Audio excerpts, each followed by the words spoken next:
The radio crackles with 3 words that cut through the static like a blade. This is Blackjack. It's 3:47 hours on October 23, 1944.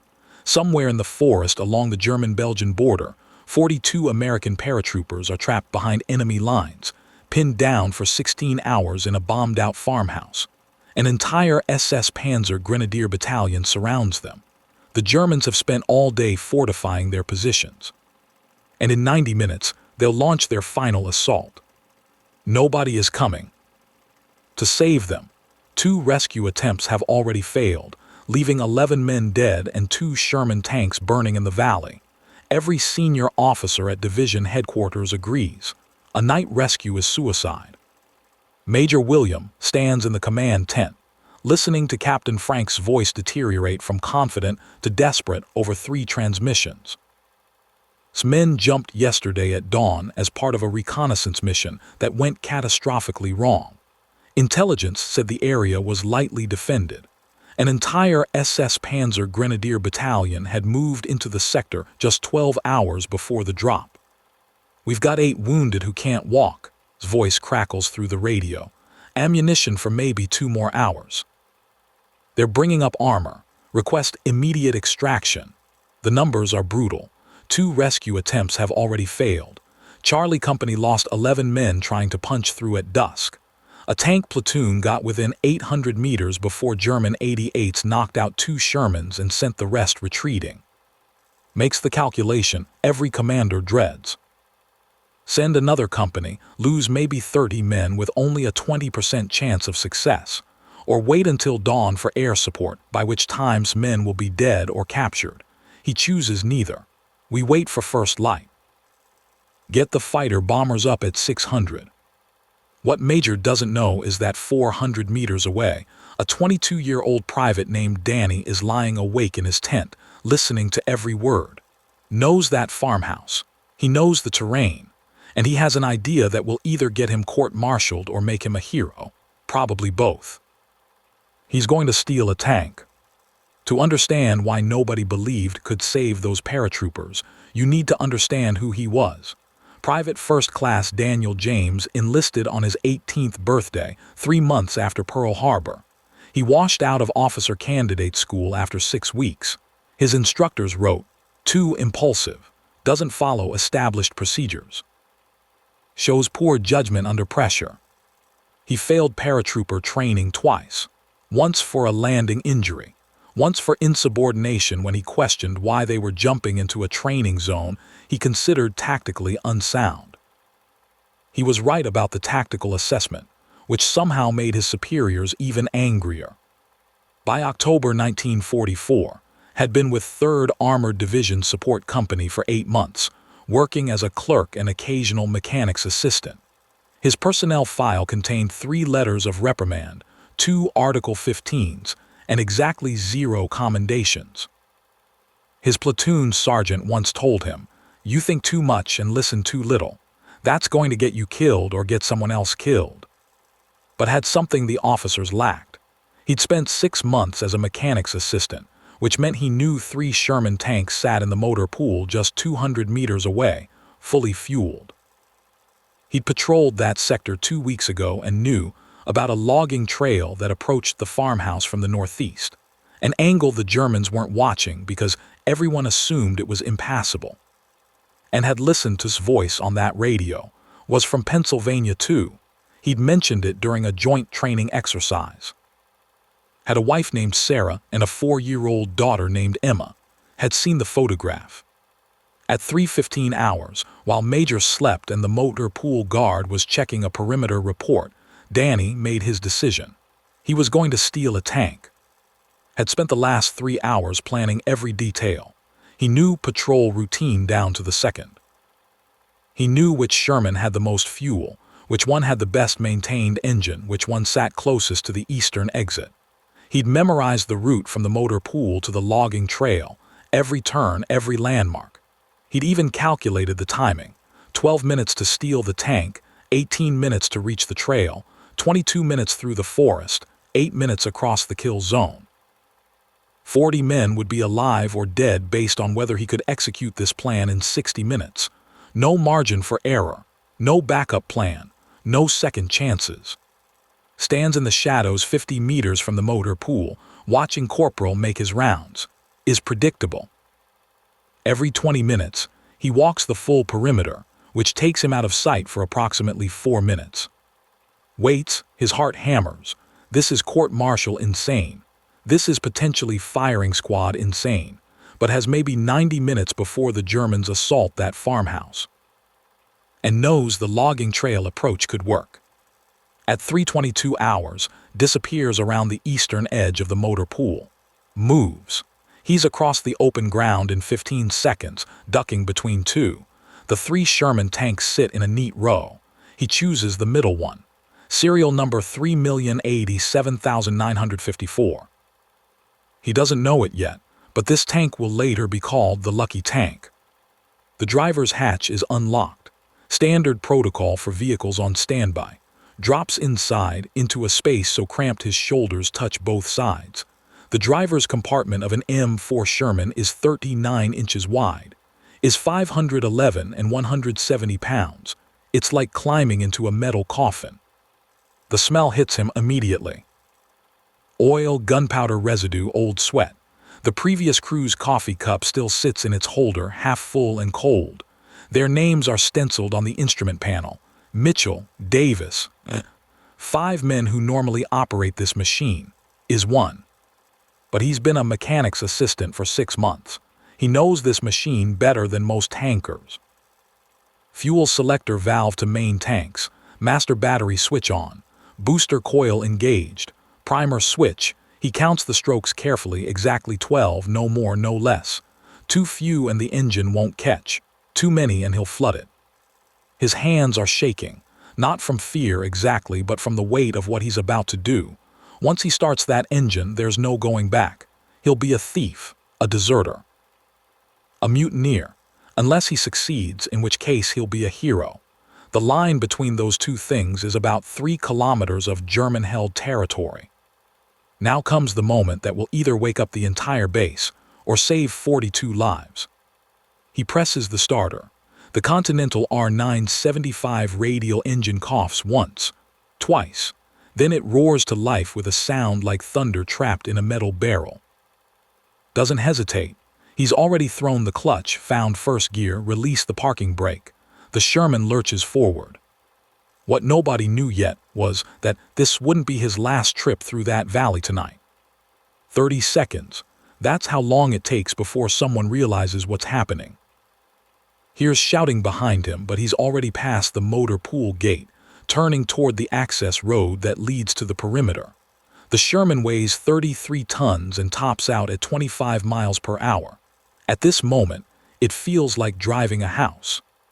Through the narrow driver's periscope, sees 2 MPs running toward him, waving their arms.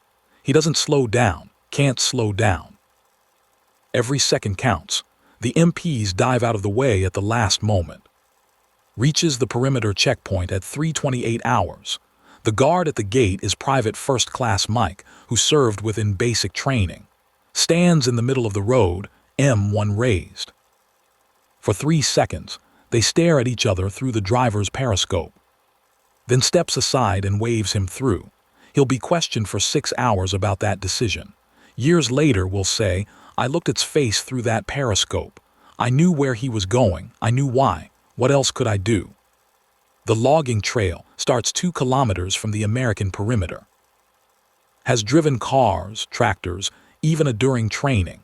But a Sherman tank in complete darkness through dense forest is something else entirely. The driver's periscope provides maybe 30 degrees of vision. The bow gunner position is empty, is alone.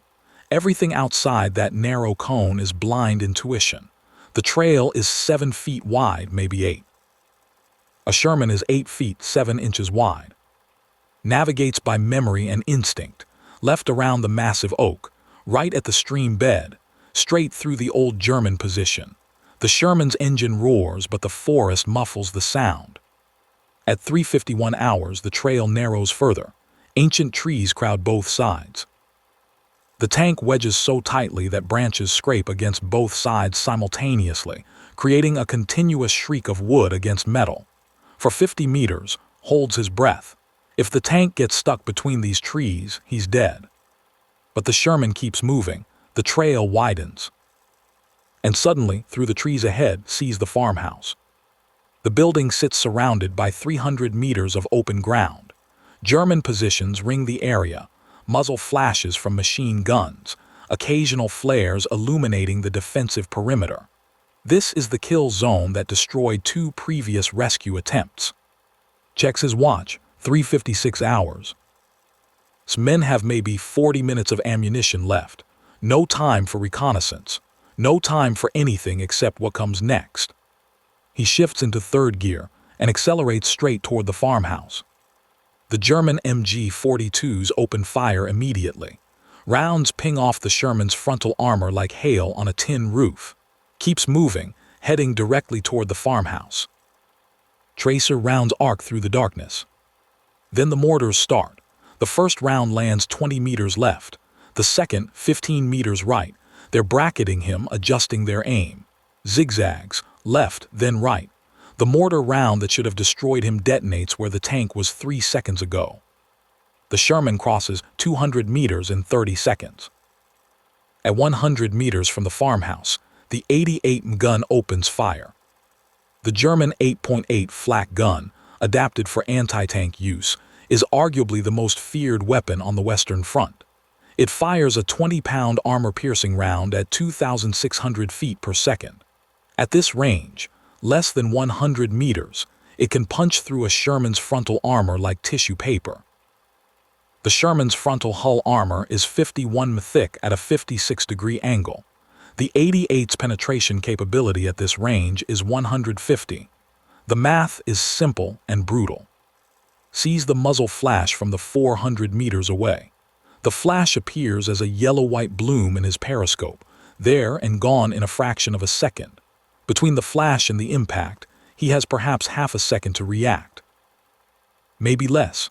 The round is already traveling toward him faster than sound itself.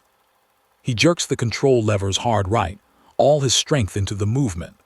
The Sherman slews sideways, left track braking while the right accelerates, turning the 33-ton machine in a pivot that tears up grass and earth. The tank tilts 15 degrees, threatening to throw a track. The 88 round passes through the space where the Sherman should have been and impacts 50 meters behind, creating a crater 6 feet deep and 10 feet wide. Feels the pressure wave even inside the sealed hull, a physical blow that makes his ears pop. The German gunner adjusts. He's good at his job, this gunner. Probably been doing it since North Africa or Russia. He compensates for movement, calculates the new trajectory, loads another round. The entire process takes maybe 8 seconds for a well-trained crew. Doesn't give him time for a second shot. He straightens the tank and accelerates again, pushing the Sherman to its maximum speed of 25 miles per hour, straight at the farmhouse. He's betting everything on a single calculation. The German gunner won't risk hitting the building where the paratroopers are trapped. The Germans want those prisoners alive for interrogation. They want to know about American positions, strength, future operations. He's right. The next 88 round passes overhead, deliberately high and wide, a warning shot or a miss forced by the gunner's hesitation. Doesn't care which. Crashes the Sherman through the farmhouse's outer wall at 3:59 hours. The impact throws him forward against the driver's controls. His helmet slams against metal. For a moment, he sees stars. Then he hears voices shouting, American voices, and he knows he's made it. Throws open the driver's hatch and climbs out into chaos. The farmhouse interior is a nightmare of rubble, smoke, and wounded men. Blood stains the walls. Empty shell casings litter the floor. The air reeks of cordite and death. Captain is suddenly beside the tank, face streaked with dirt and blood, eyes wide with disbelief. For a moment, he just stares at. Then recognition dawns. "You," says, "the private from the joint exercise, Pennsylvania." "Yes, sir, I'm your ride out." "You drove a tank here alone, at night, through German lines." "Yes, sir." "And we need to leave now, sir." Stares at him for exactly 2 seconds. In that moment, sees the calculation happening behind the captain's eyes, the impossible odds, the violation of every protocol, the fact that this kid just saved their lives by doing something no officer would have authorized. Then training takes over. Everybody who can walk get on that tank, wounded men first. The farmhouse contains 42 men. A Sherman tank has a crew compartment designed for 5. The exterior surfaces, the hull, turret, and engine deck, were never designed to carry passengers. There are no handholds, no safety rails, no harness points. The math doesn't work. It can't work. Except it has to work. The paratroopers don't hesitate. The first man out is a sergeant with a shattered leg, carried by 2 others. They lift him onto the engine deck, which is still hot from the drive through the forest. The metal sears through his uniform, but he doesn't make a sound, just grips the turret's rear lifting eye with both hands. More men scramble up. They wedge themselves into impossible spaces. 4 men sit on the turret roof, legs dangling over the sides, gripping the commander's hatch ring. 3 more lie flat on the hull's glacis plate, the sloped front armor, holding onto the tow cable brackets. 2 men actually sit on the main gun barrel itself, straddling it like a steel horse, trusting that won't need to traverse the turret. Climbs back into the driver's seat. Through the armored floor, he feels the vibration of boots scrambling for purchase, the thuds of bodies finding positions, the scrapes of equipment and weapons being arranged. The tank rocks slightly with the added weight. 37 men now cling to a machine designed for 5. "That's everyone who can fit," shouts, his face appearing at the driver's hatch. Blood streams from a cut above his eye. "There's 5 more too wounded to ride outside. I'm staying with them." "Sir, we can." "That's an order, Private." "Get these men out and come back for us." Eyes lock with. "You have 30 minutes before we're overrun. Go, now." "Go, go, go," shouts, hammering on the turret. Shifts into reverse. The Sherman lurches backward through the hole it created in the wall. He can't see behind him. The driver's periscope only faces forward. He's navigating by prayer and instinct, hoping he doesn't hit a crater or ditch that would throw men off the tank. The Germans realize what's happening. The 88 gunner has a perfect shot now, sees the muzzle flash. The round passes 6 inches over the turret. He feels the pressure wave, hears paratroopers screaming. But nobody falls off. He shifts into forward gear and accelerates back the way he came. 17 men cling desperately to a speeding tank, while German fire chases them across 800 meters of open ground. The return trip takes 90 seconds that feel like 90 hours. Mortar rounds explode left and right. Machine gun tracers arc through the darkness. The Sherman takes hit after hit, armor sparking, but the engine keeps running and the tracks keep turning. At 4:03 hours, the Sherman crashes back into American lines. Medics swarm immediately, pulling wounded paratroopers down. The 17 men just rescued stagger away on shaking legs. One sergeant with a blood-soaked bandage around his head turns back and salutes the Sherman.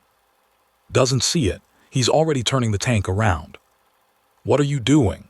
Is suddenly beside the tank, having run from the command tent. Looks down at him from the commander's hatch. "Sir, there's still 18 men back there." "Captain stayed behind." "You've already..." Stops. He's seen the rescued paratroopers, heard their stories. He's watched drive a stolen tank through impossible terrain and come back alive. He's also a career officer who knows exactly what will happen if he authorizes this. "I'm going back, sir, with or without permission." For 3 seconds they lock eyes. Is thinking about regulations, about his career, about the 18 men still trapped in that farmhouse, about the fact that sometimes the book doesn't have the right answer. "Load it up with ammunition, get a crew." "No time, sir. They're down to maybe 20 minutes of ammo." Drops back into the tank before can respond. The Sherman lurches forward, back toward the logging trail, back toward 18 men who don't know help is coming again. Stands there for a moment, watching the tank disappear into the darkness. Then he turns to his staff officers, and when he speaks, His voice carries the weight of a decision that could end his career or define it. Get artillery ready to provide covering fire. And get me those fighter bombers early. I don't care if you have to wake up Eisenhower himself. The second trip was worse. Emerged from the tree line at 4:14 hours to find the Germans had repositioned. They knew where he was coming from now. They knew what route he'd take. They knew what he was trying to do. The element of surprise, his only real advantage, was gone. The 88 gun had moved to a better firing position, closer to the farmhouse, cutting off his approach angle. 2 more MG-42 machine gun nests had been established along his route, their crews waiting with fingers on triggers. The Germans had spent 10 minutes preparing this trap. They'd probably watched his first escape on the return trip, plotted his trajectory, calculated the timing. This time they were ready. This time the kill zone was even more lethal than before. But something else had changed too. American artillery had opened fire. Had committed every gun in range 105 howitzers, 155 long toms, even the division's 8-inch guns positioned 12 kilometers back, to suppressing the German positions. They erupted in explosions, geysers of earth and fire reaching 50 feet into the pre-dawn darkness. The bombardment wasn't accurate enough to destroy the German positions, but it was enough to make them keep their heads down, to disrupt their aim, to give a fighting chance. And overhead, early, impossibly early considering it was still 20 minutes before official sunrise, heard the distinctive roar of P-47 Thunderbolts diving from 8,000 feet. Someone had called in air support ahead of schedule, breaking a dozen protocols and probably ending a few careers in the process. The fighters' 8.50 caliber machine guns each tore apart German emplacements with 2,800 rounds per minute of concentrated destruction. The Sherman made the 800-meter dash in 3 minutes. And 17 paratroopers scrambled onto the hull, turret, and engine deck. One man was barely conscious, held in place by his friends. Could hear them praying as he accelerated back toward American lines. The 88 fired one last shot. It struck the Sherman's left track, felt the sickening lurch as the track broke. The tank slewed left, grinding to a halt 200 meters from friendly lines. Everybody off screamed, "Run!" The paratroopers jumped, stumbled, ran through the pre-dawn darkness while German fire chased them. Climbed out last, abandoned the crippled Sherman and sprinted behind them. They all made it, every single one. 37 men, evacuated in 2 trips. 0 killed during extraction. 8 wounded, all of whom survived. And 1 very unauthorized private who had just committed what would later be described as the most spectacular act of insubordination and heroism in the division's history. The immediate aftermath was chaos. Medics worked on the wounded. Intelligence officers debriefed about German positions. Engineers examined the abandoned Sherman, already planning the recovery operation. And military police surrounded, unsure whether to arrest him or shake his hand. Major resolved the ambiguity. He walked up to who stood beside the crippled tank covered in dirt and oil and said 3 words, "Wait right here." Then he disappeared into the command tent.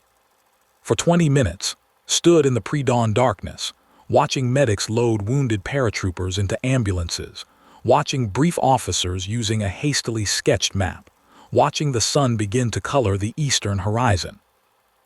He thought about his father back in Pennsylvania, who told him the army would straighten him out, teach him discipline. He thought about the instructors who'd called him impulsive and reckless. He thought about Sergeant's warning that he thought too much and listened too little. Maybe they were all right. Maybe everything they'd said about him was true. But 37 men were alive who shouldn't be, so maybe being right wasn't the only thing that mattered. Emerged with a single sheet of paper, a court-martial charge sheet, assumed. He straightened, preparing to salute, preparing to accept whatever punishment was coming. Instead, handed him a different document. A field promotion recommendation form, already signed by 3 officers including, who'd apparently stopped his briefing long enough to add his signature. The court-martial hearing, said, will last exactly as long as required by regulations, 15 minutes, after which I'm recommending you for the Medal of Honor. Your objections are noted and overruled. Looked at the paper, then at, sir, I know what you just did, Private. Everyone in this division knows what you just did. You saved 37 men using a stolen tank, improvised tactics, and more balls than sense. Paused. You also violated approximately 14 different articles of military code, any one of which could get you shot. So we're going to do this by the book. Court-martial first, medal second. Clear? Yes, sir. The court-martial hearing lasted 15 minutes. The Medal of Honor ceremony lasted longer. Private First Class Danny, promoted 3 ranks to Staff Sergeant on the spot, received America's highest military decoration on November 8, 1944. Major personally recommended it. Captain. All 17 paratroopers from the first trip wrote statements. Response when they pinned the medal on his chest. I just did what needed doing, sir. After the war, returned to Pennsylvania and never spoke publicly about that night. He worked as a mechanic for 40 years, raised 3 children, and died quietly in 1989 at age 67. His Medal of Honor sits in the battered helmet he wore during the rescue sits in his grandson's living room in Pittsburgh. The broken Sherman, the one abandoned 200 meters from American lines, was recovered 2 days later and sent to a repair depot. It was rebuilt, returned to service, and fought in 7 more major engagements before the war ended. Tankers who served in it later reported that it never suffered a mechanical failure. They called it the Lucky Tank. Captain Franks survived the war, returned home to Pennsylvania, and named his second daughter, born in 1946. Military historians still debate whether this action was brilliant improvisation or reckless endangerment. Tank doctrine manuals now include a footnote about single-operator emergency procedures inspired by that night. The logging trail used has been preserved as part of a military historical park in Belgium. But perhaps the most important legacy came in 1987, when a reporter finally convinced to speak about the rescue. The reporter asked if he'd do it again, knowing it was unauthorized, knowing it could have gotten him killed. Thought for a long moment. Then he pulled out a worn photograph. 43 men standing together, all of them gray-haired now, all of them smiling at a reunion in 1985. These men got to go home, said quietly. They got to have families, careers, lives. All because someone broke the rules one night in 1944. He paused. So yes, I'd do it again, every time. The lesson isn't about breaking rules. It's about understanding that sometimes courage means acting when everyone else says to wait, going forward when everyone else says it's impossible, caring more about what's right than what's safe. Danny didn't ask permission. He didn't wait for approval. He saw men who needed help and he helped them. Sometimes that's what heroism looks like. One ordinary person deciding that impossible just means nobody's tried hard enough yet.